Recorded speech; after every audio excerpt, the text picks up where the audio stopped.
What's going on, everyone? This is the Fraser LeVay podcast where we talk travel, sports, and nonsense. And today it's on the sports side. Being Canadian, we're talking a little Team Canada, Copa America, and a bit of England at the Euros. Let's dive into it. Canada, Argentina. Great game.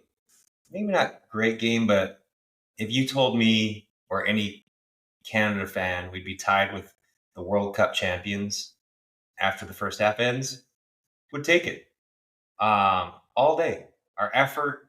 We also had 9 shot attempts, which is the most in Argentina's last 15 games. We hung with the world champions for most of the game until we started chasing it. And of course, things melted down and the GOAT took advantage. But some positives, we made Argentina fake injuries.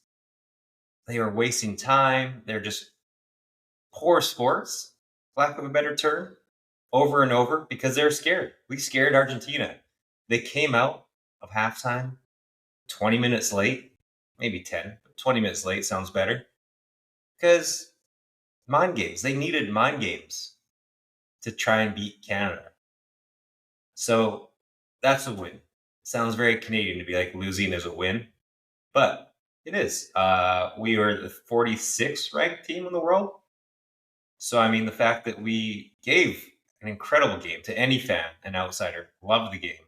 I had people texting me, Americans who always hate on me for being Canadian and my Canadian love of our basketball, soccer teams, and all else. They're like, this game's amazing. We're going to win. We're going to tie something. So, I think overall, just nice. Uh, I'm happy we just didn't sit back and let them come down our throats like we were England. Although one could say England won their game and tied their game, so that's better. Maybe we should have done that. But with our talent, I'm happy we just didn't. We took it to them. We tried. We put in effort, and that's all you can ask. Also, Messi got hit as much as I've ever seen Messi hit.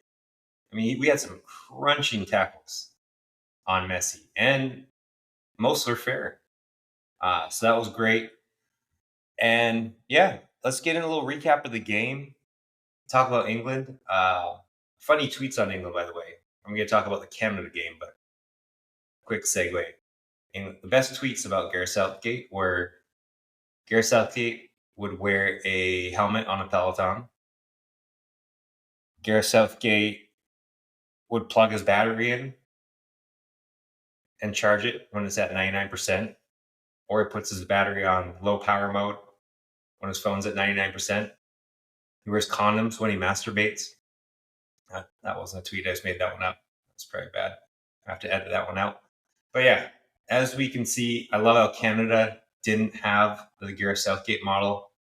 And also, we don't have near the talent England does. So with our talent, I'm glad that's how we play. If we're England, that's how England should be played, is how we play. Marsh, in, Southgate out. Just kidding. I would love to keep him around Marsh. So far, I mean, he's only had 14 days on the job, basically. And doing really well. Like what I've seen, obviously a thrashing against the Netherlands, not ideal. Some changes, but it's also 6-1. You could change it, you couldn't. Like Davies, I've got something. I just don't know if he should be playing back left, but we'll talk about that. For the whole world to know, Canada has the best player in CONCACAF and the third best player in CONCACAF. Just want you to know that. One, obviously, Davies.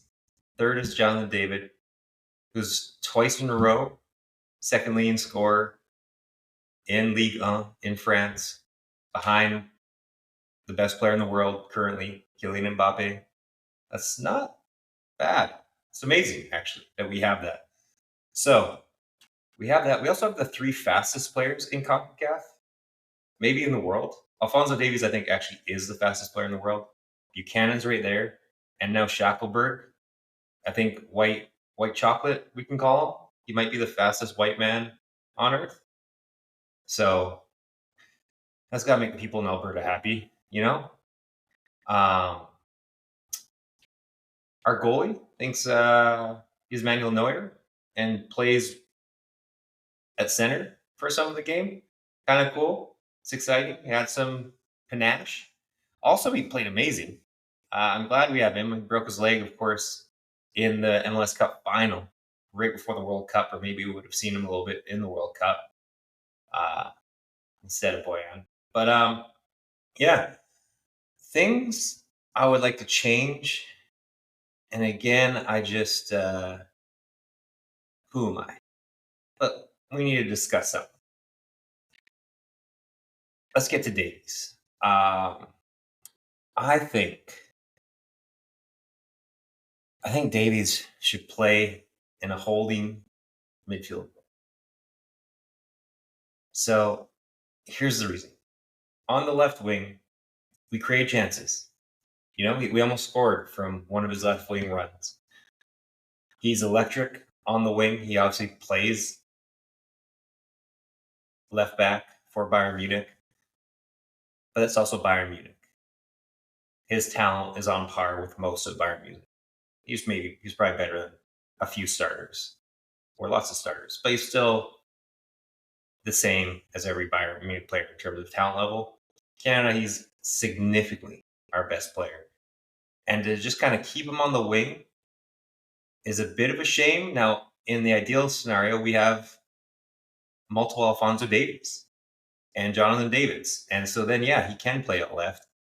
But I just think his talent, pace, energy might be wasted. Because we can put people in that defensive side that will do what he's doing. Yes, he does get back, but he bombs forward so much. For sure, 3 of Netherlands' goals were, I don't want to say his fault, but they came down his side because he has to do so much. And I'm totally fine with it. He is going down the left side over and over and over, attacking, not playing defense. He does get back 95% of the time. That 5% of the time against elite competition like Netherlands, France, Argentina will kill you. So I mean, it's tough because also he's not the most gifted passer in the world, and of course he's not used to playing that position. So maybe his positioning wouldn't be great, but his speed, power, overall intelligence will sort it out better than what we have.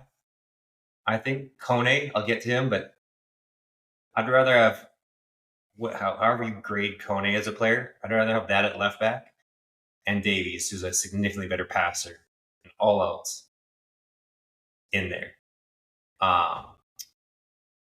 And it has worked. We played a good game against Argentina, a good game against France. So who am I to judge? But I just think the talent's wasted. We don't have much elite level talent. One could say he is our only elite level talent. Maybe him and Jonathan David. But yeah, I'd also rather him be out of position with 4 defenders or 5 defenders behind him versus he's out of position and now the entire right side for the opposing team is wide open, which happens a lot. Maybe not a lot, but too much. Like I said, that happens once. Well, happened against the Netherlands multiple times, or he's tired, he's getting back, which is fine because he needs to be forward. He needs to do everything or a lot for us. And he's still young, so he's going to do too much. We've seen that in the World Cup. We've seen it in some games. He does dribble too much for us. He does try a little bit too much hero ball, but I'm fine with it because he needs to.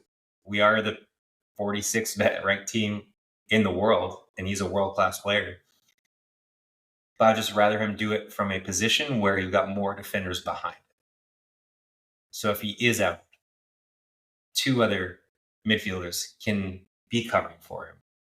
4 defenders are there. There's not just a gaping hole, and now there's 3 defenders, and a third of the field is uncovered. And a third of the field is uncovered while we've got center backs.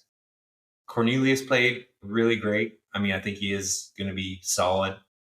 But in Bayern, he goes up forward. He's got a top 3 club in the world. Their tactics is covering for him. Their players are covering for him. World-class players are there to make sure their possession, if they lose possession, they're fine. If Canada loses possession with Davies up in the final third, we're in trouble, as we've seen over and over again. So I think just from a defensive standpoint, I'd rather him have less defensive need. So he's not a liability. And I don't mean a liability because he's not a liability. I just mean he should be afforded less risk of harming us with his attacking. And like I said, if we were replacing, if Jonathan David was all three center mid positions or whatever else, then okay, we don't need him. But Kone gives the ball away.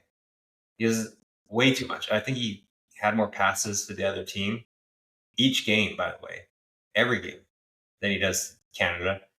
He dribbles the ball like it's U12. I've never seen anyone dribble the ball more in the middle of the park than Kone. And then he just runs into four defenders and we lose the ball. I don't mean to shit on him. He's a great player. He's a solid player.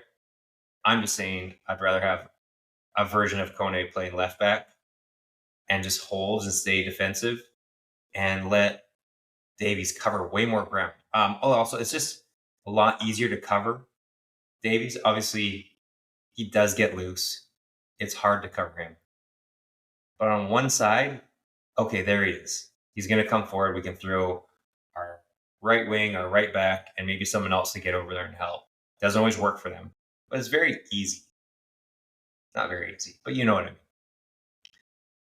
Where if he's in the middle of the park, the teams don't know where he is. He could pop up on the right. He could pop up on the left. He could be moving a ton.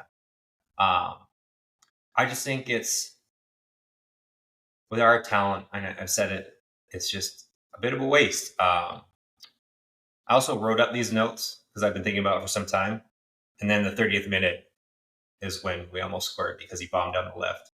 So I think he can do that over and over from a more central midfield position and not cost us a gaping hole out on the left. I know he gets back, but it also tires him out to forward needs to attack, and then also sprint his ass back to get in position, which he does, like I said, 95% of the time. So that's tiring, number one.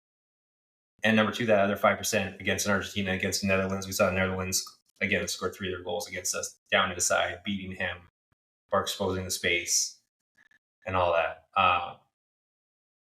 So, off of Davies, that's my thoughts. You're probably going to argue me. You might agree. Also, thank God we're so fast because I think we would have been down 18-0 if we weren't so fast in the game. Going through some notes. Oh, the high press. That's another thing I want to touch. The high press, it was nice because I alluded to earlier, I said earlier that we did really take it to them. We didn't just sit back.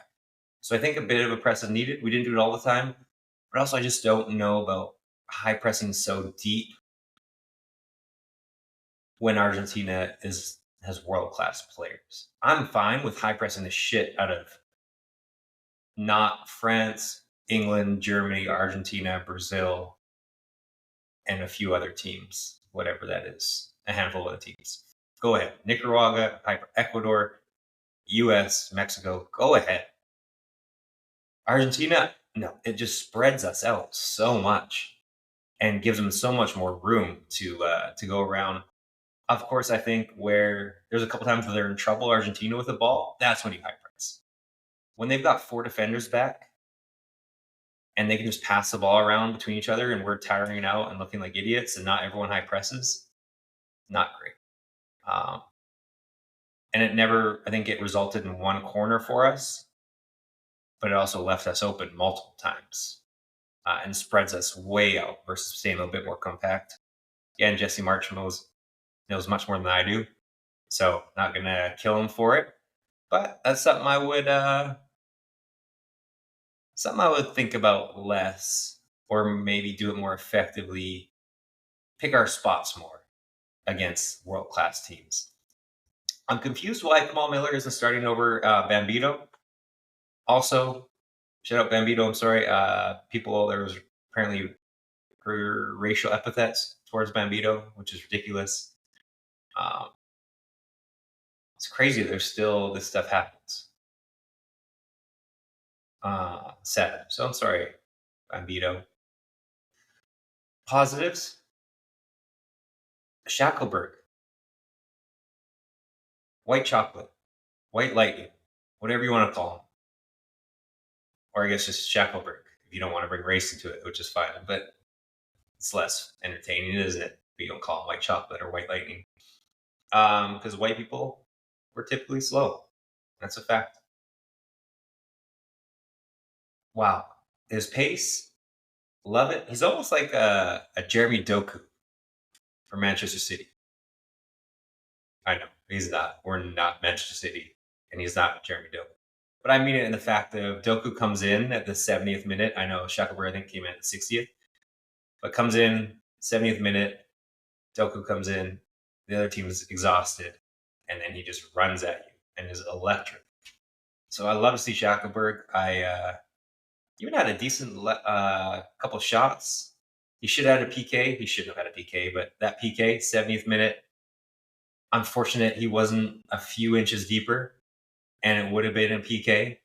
They can't. I don't think they can overturn it for a foul. So VAR can only do if it's a pen or not, and so that's a little sad. Or else we could have had that PK, and it's game on. Like I said, we were so close, and then of course we chased the game, spread ourselves open, and they scored another goal, and Messi put in another world class player. So not the end of the world. Still great. The game, other notes I had was kind of like playing FIFA, and the internet just keeps going out, and you have like a lag, and your player just doesn't move. It's happened many times. It's like Messi missing wide open breakaways. It's like he was running and then forgot to hit the correct button, or Bambito, where he all of a sudden just stopped and passed the ball to someone for a breakaway, or when all of a sudden all of our players were just stopped, and Di Maria had the only 60-yard breakaway I've ever seen in soccer, in high level soccer. Canada, we just do so many stupid things that shows why we're the 46th, 48th ranked team in the world. But hopefully Marsh will fix that. We'll see. And I think that's pretty much, yeah, not much we can do with near the end of the game. Messi threads a breakaway pass through to world-class striker. So not like we got beat 5-1 by Colombia like the USA did on a world stage. So, I mean, it was nice. We fought hard. Great things to work on. We just need to beat Peru and Chile, and we're on to the next stage. Team looks great. Players are solid. Overall, great stuff. A quick little hit on England before we end this, since I know a lot of Canadian players, Canadian fans also watch England because we are part of the Commonwealth. I said the best Southgate tweets. And overall, I guess, I mean, they're going to be on to the knockout stages, right? They've got a win and a tie. Not bad. Also, I feel like this is cyclical. This is almost always how it is. I have a ton of English friends. A lot of my best friends are English, as in from the UK, England. It starts group stage. Southgate's an idiot. He doesn't know what he's doing. He's passive, blah, blah, blah. Knockout stages. We're through. It's coming home. Yes. And then they get knocked out. And then, not my friends, but the English media, English people then blame minorities on the team. That's kind of how it goes. So, hopefully it doesn't happen this time. England has the most talent they've ever had. I don't know about ever had, but it seems like it. I know, obviously, the Beckham years with everyone else, schools, all the great. But this is just, I think, against poor teams, and Denmark is a poor team. Against not France, Spain, Argentina, a couple other teams. Against teams in the not top 7 or 8 that you have to be extremely scared of, they should be going for blood. They should be going for the throat. Why are they sitting back as they have been with, I think the quickest thing I would have done, again, who am I? Southgate, let's also preface, Southgate's brought them to a semifinal where they lost to France in the World Cup. And then they lost in PKs in the last Euros to Italy. So, I mean, it's not bad.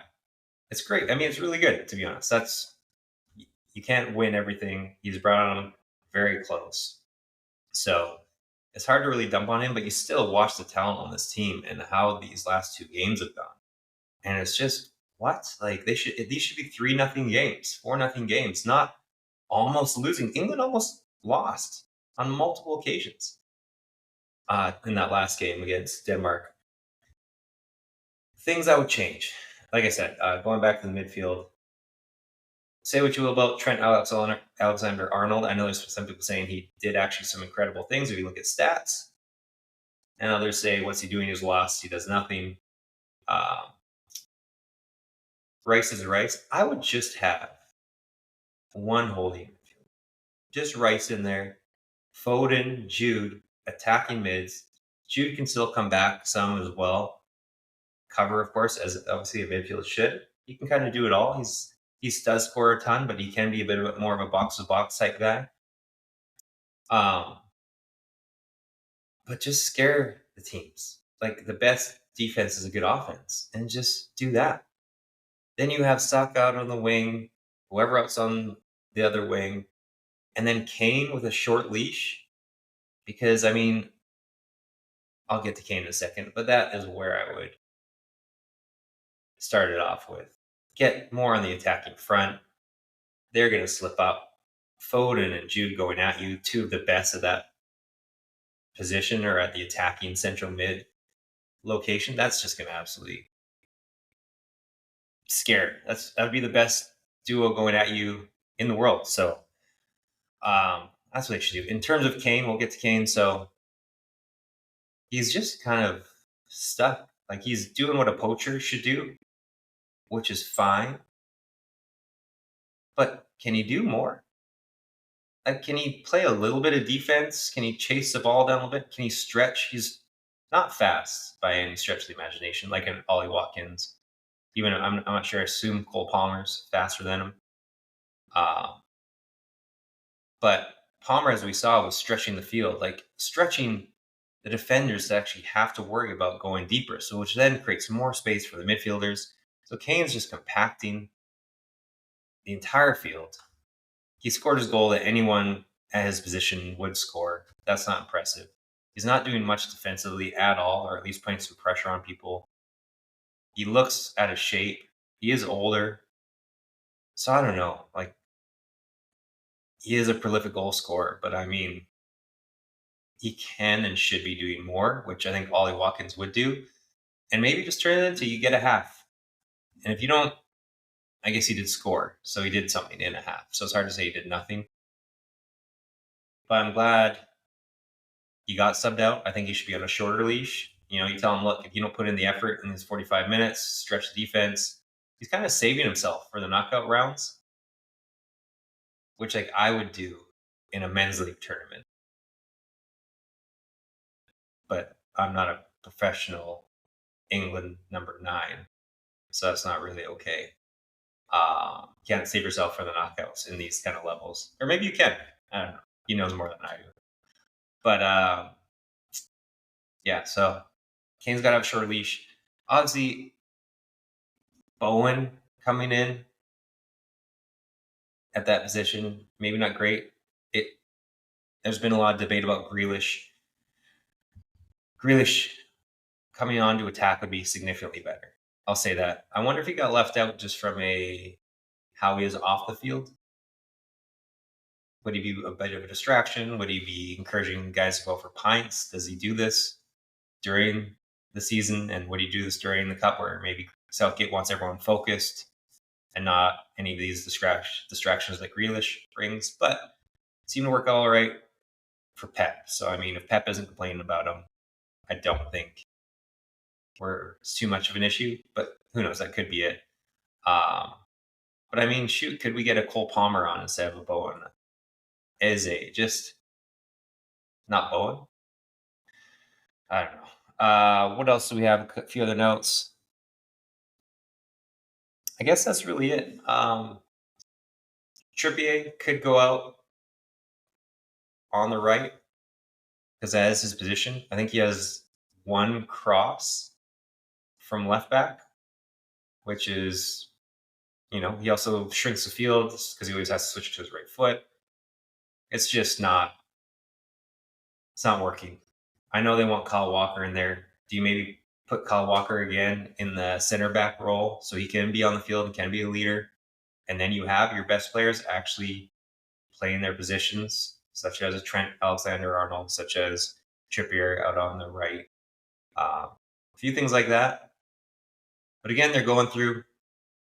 So they have a win and a tie. And Denmark isn't a slouch. Obviously, they're a solid team.